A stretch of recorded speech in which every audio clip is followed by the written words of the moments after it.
Farewell.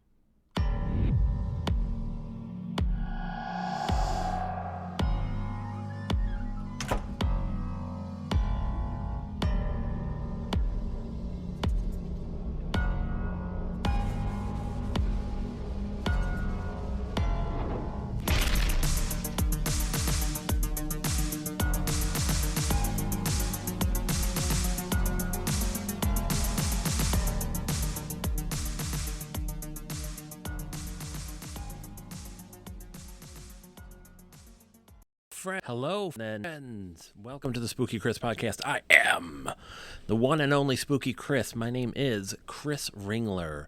I am an author, very infrequent filmmaker, about as infrequent artist, movie reviewer, and ne'er-do-well. Welcome to my basement, my cavern. Hey, you can find out all about me and all my podcasts and everything else, all about my books. I am, like I said, an author of a whole heap of books at spookychris.com. And that's where you can find my little shack in the woods. I thought...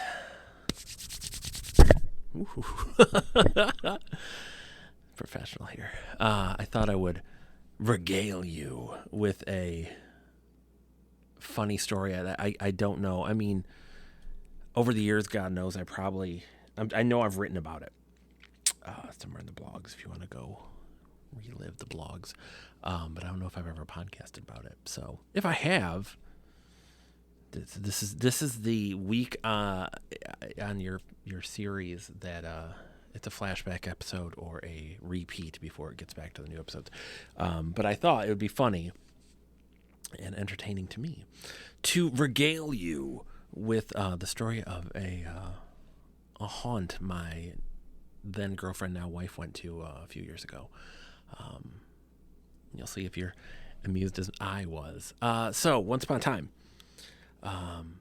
my, again, then girlfriend, now wife, was a journalist, and she has always, like myself, been a fan of horror and spooky stuff and Halloween and all that stuff.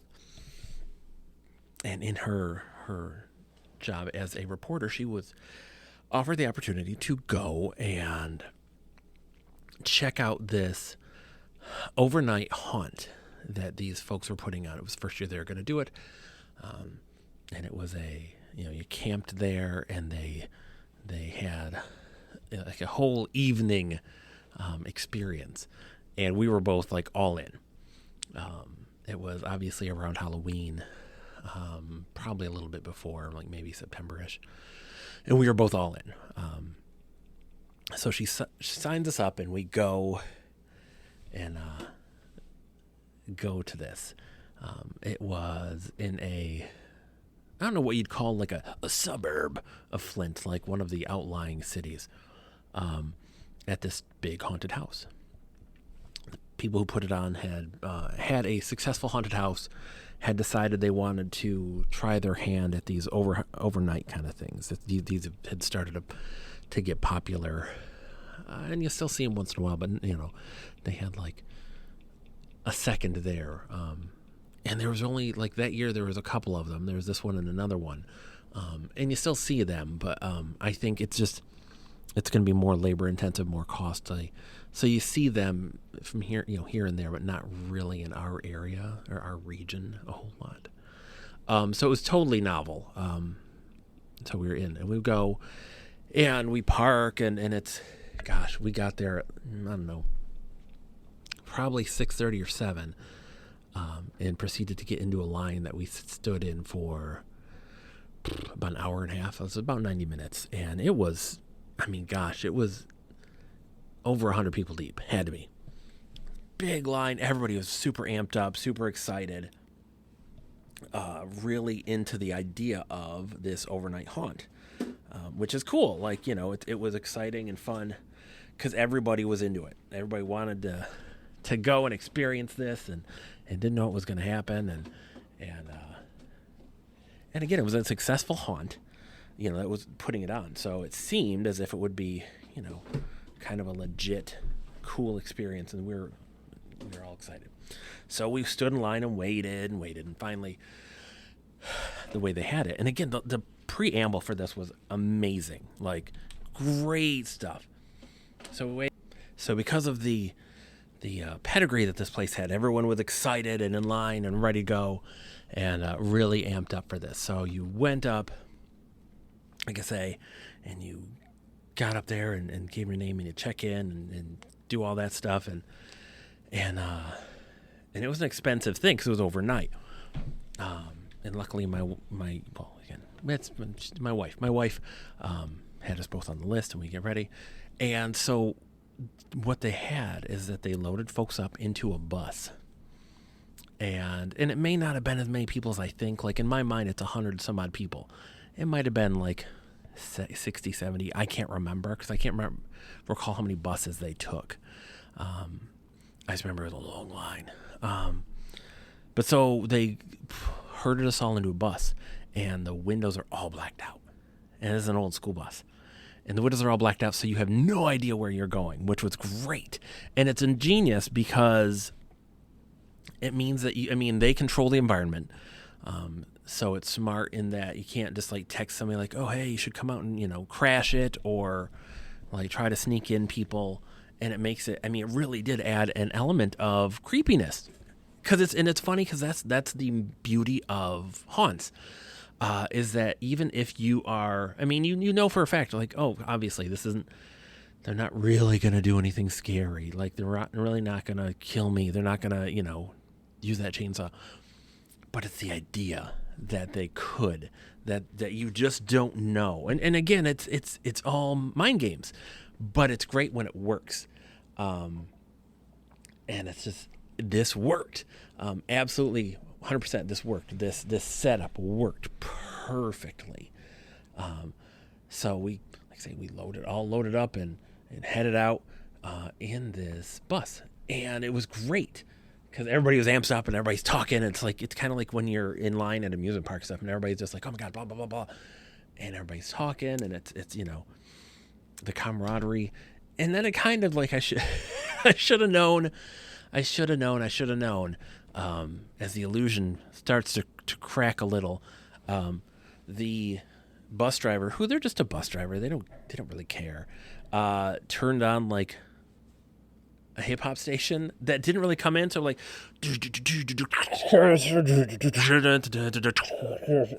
to fade in and out, and it was like, oh, okay, well that's not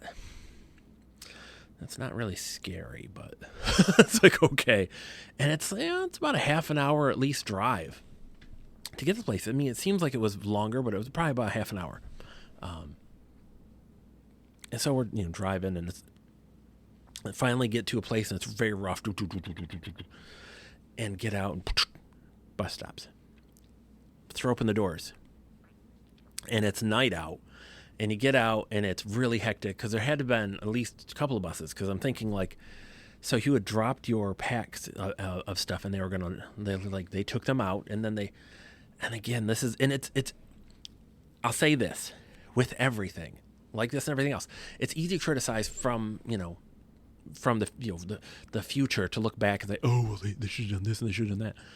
And this is one of those things. It's very easy to criticize and say, oh well. It's very foolish for them to just kind of in the middle of the night with very dim lighting, like torches and stuff, and not like, you had flashlights, but not a lot of lighting. And I can't remember if you could take your cell phones or not. I think you could. I just can't remember. But they kind of piled everybody's stuff in piles together. So that was, again, miserable. So you're getting out there. But anyways, all right, so I'll get to that. So you get there, you get out. As soon as you're getting off this bus, they put a sack over your head, which is creepy in a lot of ways because you don't realize, you're like, oh, this has probably been worn by a bunch of people. Gross. But it's, again, disorienting because you're putting a sack on your head and they're yelling at you and they're like, they're trying to scare you. And they start herding you forward, and you're kind of following a rope, and you're going forward, and they're jacking themselves up and getting you all like freaked out. And it's super effective. And you get to a point and you can take the masks off. And that's where, again, so hey, here's all your stuff. Like, here's all your gear. Get your gear and go find a camping spot.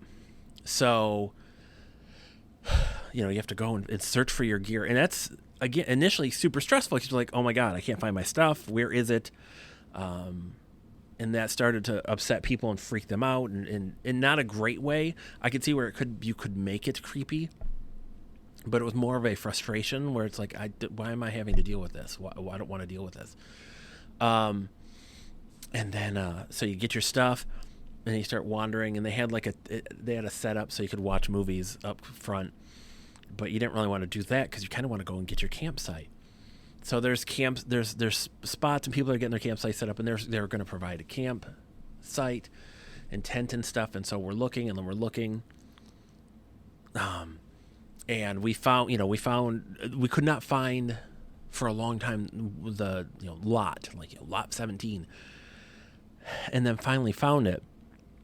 And there was already a couple there that were kind of like took domain of it, which is weird. Because so you'd have to share the tent with another person or couple, which was weird.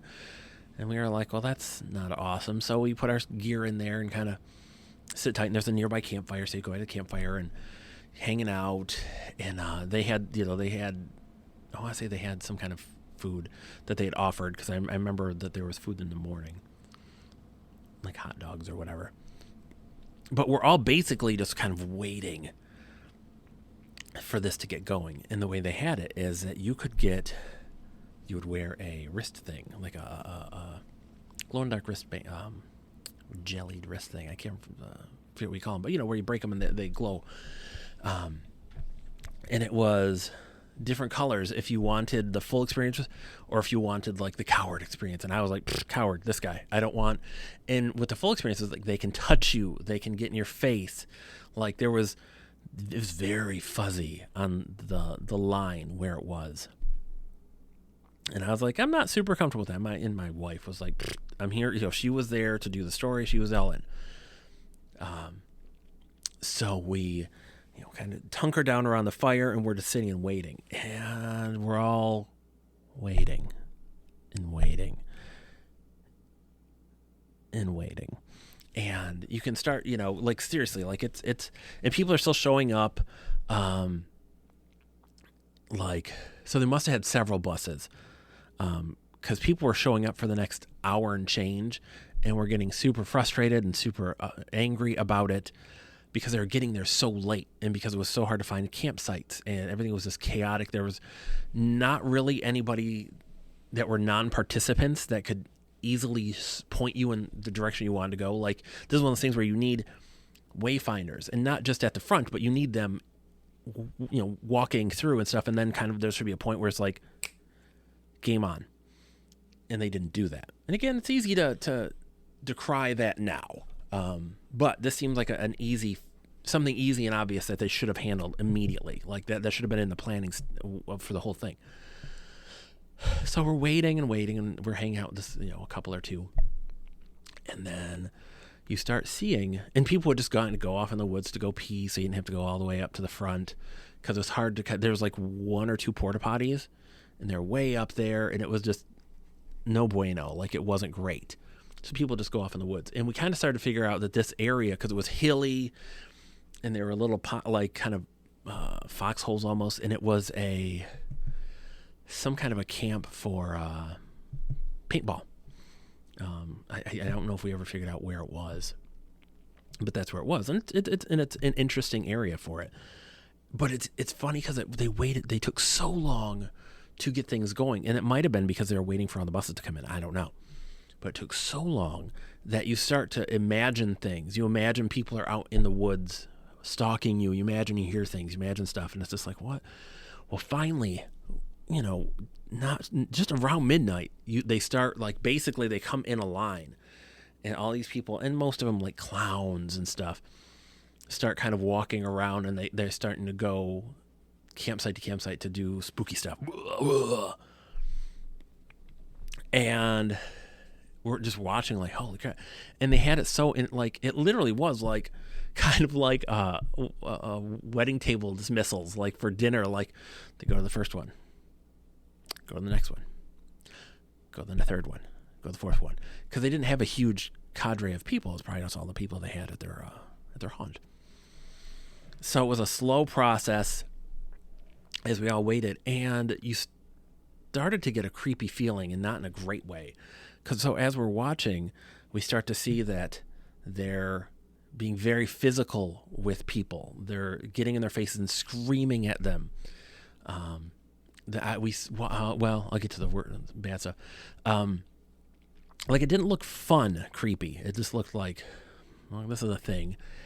We started finally having people come through our area, and they were just being obnoxious, and they'd sit down and get in your face. And I'm trying to think, like this one of the girls that had like this baby doll kind of mask on was sticking like food in my wife's face, and like they kind of reeked of pot. And she was just like, she stuck her finger in her mouth and stuck it in her ear. And my wife is like, no bueno. And like did that kind of stuff and was like, oh, we're going to get you. But like, so it wasn't scary. It was just obnoxious and it was annoying.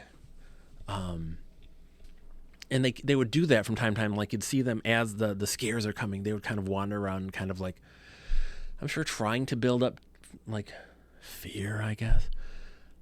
But it was just more annoying where it was like, okay, cool, it's them again. Hey, what are you guys doing? We're going to get you. What's up? Blah, blah. It's like, cool. Hey, what's up?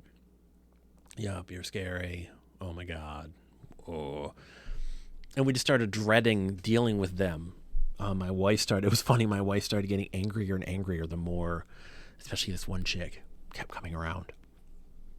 And it wasn't scary. It was just annoying. But we would sit there and we befriended another couple that we kind of hung out with. Like it was weird because there was the one couple that kind of went in the tent and disappeared. And I don't think they banged one out, but like this disappeared in the tent and then disappeared the rest of the night. We weren't quite sure what happened to them. But as we watched, like you would start to see like some of the scare stuff was happening. And it was super disturbing. Like that one girl they manhandled and they dragged her and they like got on top of her and like held her down, and somebody they were like dragged around, and somebody they tied to a tree. Just stuff that wasn't scary. I mean, it wasn't good scary. It was disturbing scary, and it felt like the wheels were starting to come off of this thing. And we were watching, like, again, the scares weren't scary. It was people being obnoxious and then people getting manhandled. And because they have masks on stuff, it's not like it's a weird... And that's the scary thing with all of these haunts is that, you put someone in a mask, you don't know who they are or what they're about, and there's a depersonalization where they feel a little freer. But it disturbed us deeply. Like we were like, and it's dramatic. It's dramatic to say this, but honest to God, it felt like we were going to watch a rape because that's how far it felt like they were going to go. And they didn't. They obviously did not, but it felt so like wrong. And like they did this stuff for a little while and then it stopped. And then so like it just stopped. We sat around for a while, waited. And once in a while, like that one girl would come by and people would come by, but we kept waiting for kind of something more. And it reached a point where nothing else happened.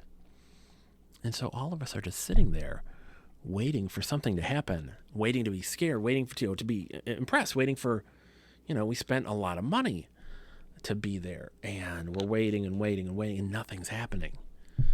And as it gets later and later, people are starting like, F this, I'm out. I am like, this isn't worth this. This is stupid. And you started slowly seeing people walking out. And I don't know, there was not we didn't have our cars there. We didn't know where they were going, but they were leaving. And that was one of the things. It was kind of like, hey, you got to stay here and blah, blah, blah. Like if you were going to,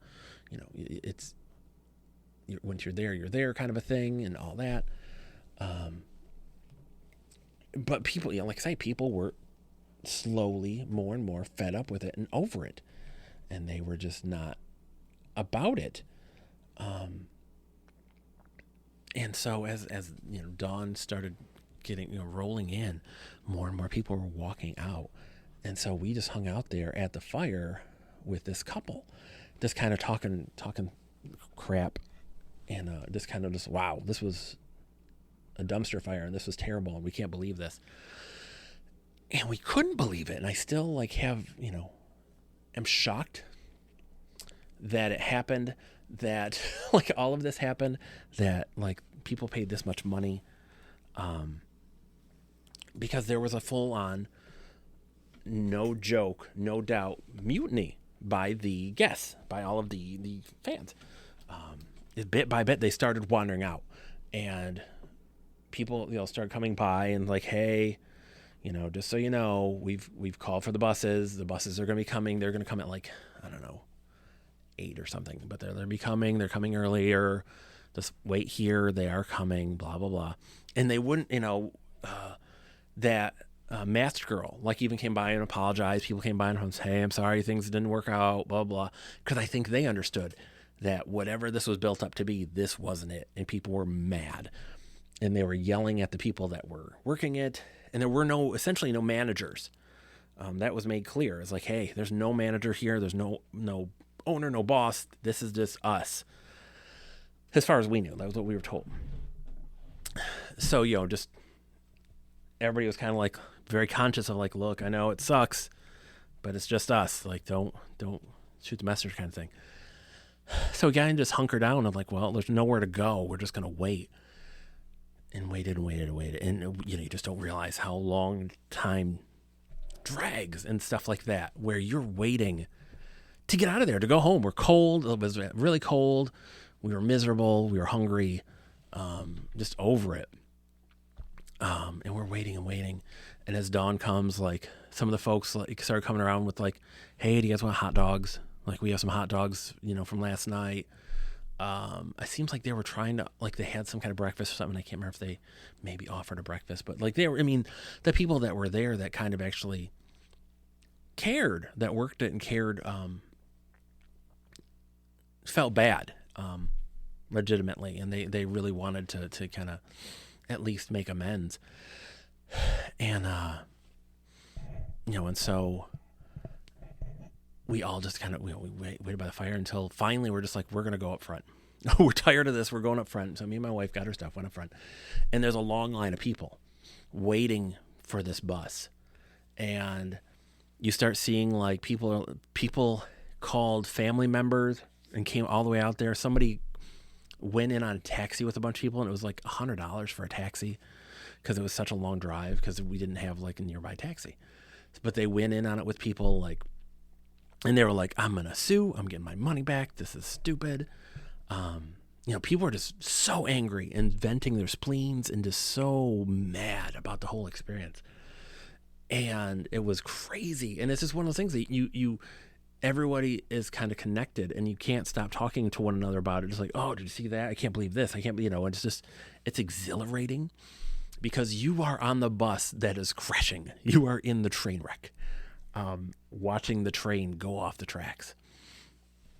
And finally, after a long wait, bus pulled up and we got on and went back home. And my wife wrote a scathing piece about it. And it was funny because we both just both wrote long Facebook posts and tucked in. And there was a Facebook group started against this company. And people were claiming they were going to sue, and it was just, it was a whole thing. And it was so bad, and they were going to refund people, and it was bad enough that they never, ever did this again. The haunt still exists. They still do their haunt stuff. They do not talk about this experience that they created, this event. They don't talk about it. It didn't happen. Say nothing, know nothing, do nothing. That's all there is to it. But yeah, it was just one of those experiences. And the funny thing was like, so same, I want to say same year, like a little while long later. Like that might have even been in the summer. I'm thinking about it now. That might have been in the summer because of this other one we got invited to in the fall. They had seen my wife's story, and this place was like, "Hey, we'd love to have you out to ours. We also do this." So we're like, "Okay." So we go, and it was immediately cooler because you go and it's at like a haunted attraction, and it was like, "Hey, it was like $100 and some odd to do this thing if you go do it." But like, hey, get here at X time. Like get here at 9. Get here at 9. Set your tent up, and you have until midnight to go through the haunted houses and the midway and have fun and hang out until we get this thing going. So they're kind of like, hey man, you pay that much money, just come and enjoy the whole thing. So we went and did the haunted houses and wandered around, and I got lost in one of the haunts, and it was just, well, actually we both did. But it had a real good time. And so midnight comes, well, we got our tent up, got everything ready, and you go out and they do a big like introduction thing, and this is another one where they had a theater area set up, so like a drive-in theater that they were showing movies in all night. And then they had like all the midway stuff open. They had stuff for you to do all night, but basically, there was a part of the thing, and they put you in teams, and there was a scavenger hunt. And this was the the big heart of this thing. And like you had a balloon or something, and you had to go through and not get the balloon popped. And it was like it's fuzzy in my mind, but it was super fun. And you're kind of sneaking around and trying to stay away from the monsters in this big woodlands, because they had a walk through the woods kind of thing. And it was super fun and super like it was scary because like I can't remember how many you had, but like they would try to trick you to pop the balloons. They gave you a few, and they'd try to trick you and stuff. And like after a while, like they had a like those of us that had a balloon left like got a prize, and it was like a skull or something, like a real skull. And they had a burlesque show, and they had all kinds of stuff going on all night. They had food that you could get. Like it was a whole thing. And it was funny because again, I opted out on being like fooled with because I just wasn't feeling it, especially at the last one. But it was neat because, you say you go and hunker down in your tent, and they would come and like grab you and quote unquote drag you out of your tent. Like they just take you, and they like took my wife out into the woods and left her. And like they had people planted in the woods, and they're like trying to like, whoa, we're gonna get you, like trying to be scary. And it did freak her out because you don't know where you're going and you're in the dark and stuff. But it was a much better run event, much more fun. There was a lot more going on. Like there was stuff going on until late into the night. Like, even just their stops where they'd come in and kind of spooky at the tent. They had a big bonfire. We hung around by that for a while at one point. It's funny because at the end of everything, like they did a big, like in the morning, like big kind of like exercise routine as all the monsters. But it was funny, just like the difference between one that's well planned out, well run, and has like kind of goals in mind. Like, hey, we're going to do this, we're going to do that, we're going to do this. Very summer campy. Like we have a plan in place, and we're going to, we're going to do this. Whereas the other event was much more free form. And because of that, I'm sure it gives you more ability to kind of go with the flow, but it just, the flow was down a toilet, unfortunately. But it was interesting. Those kind of things are for people into scare, like haunts and haunted houses. They're super fun when done right, and they're so intense. And especially you could be camping in there and stuff. It's really, really fun time. But it's so like it's one of those where I wouldn't want to be an early adopter kind of a thing, is because you are there as they're trying to figure things out. We went to a haunt at our regional Renaissance festival the first year they did it, and we went through early, and you figure it's like, oh, it's a great place, so put in some ghouls and you have a great idea. And they just didn't they did some atmosphere stuff, but it was not nearly enough scares that it felt. And they had movies going, which was cool, but like it felt like a waste at the end. So it's easy to get these things wrong. I've talked at length about haunts and my opinions and what they should and shouldn't be, and ad nauseum. But I still think like it's one of those things. It seems like when we hit adulthood, we are always chasing the same feelings we would get as a kid. The feelings of excitement, of joy, of fear, like all these things that feel so foreign to us as we get older that, of course, we're scared of things when we're older, but like we're scared of losing our job. We're scared of losing our loved ones. We're scared of being broke, all those things, being on the street. So it's not the same. It's not the same primal fear of someone's going to get me. And there's a difference, and it's neat that horror offers that. And it's funny how many people turn their nose up to horror and like, oh, they think of it very juvenile, like all fandoms, like very juvenile. And I can again name any fandom, any hobby, and point the same finger and say, is it so? Because most of our hobbies bring us back to childhood, because it was at a time when we felt most ourselves. We didn't worry as much about what we looked like generally. And I say this generally. I realize there are people that obviously do, but many of us did not worry about that. We don't worry about if somebody likes us or doesn't like us. We don't worry about what people think about us as much. We just worry about having fun. And again, like this is easy for me to say without, and it's a very high end kind of saying this. It's not obviously there are kids that have terrible childhoods and people, believe me, I get it.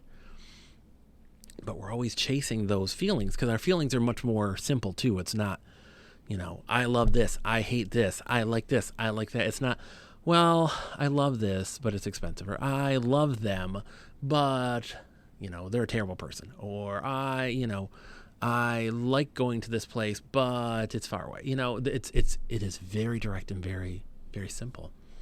And we're always chasing that. And our hobbies, like I say, take us back to that. Takes back to the creativity where we don't worry about big picture. We worry about, I want to draw this picture. I want to write this thing.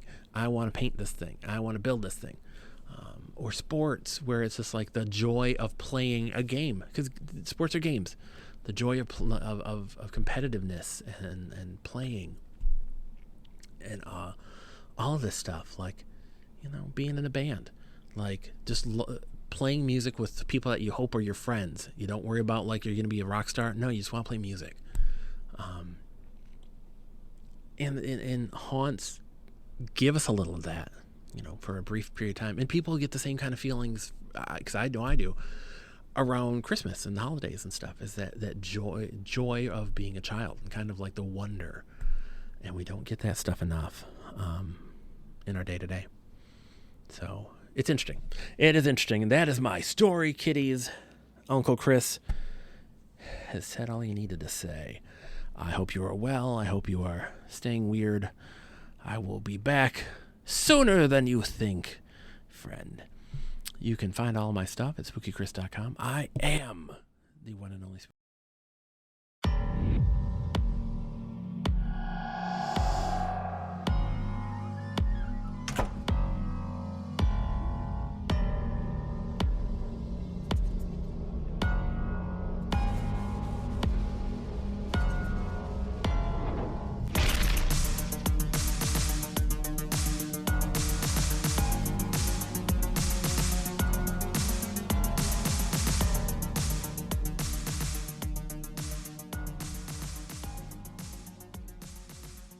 Spooky Chris. I will talk to you soon, my friend.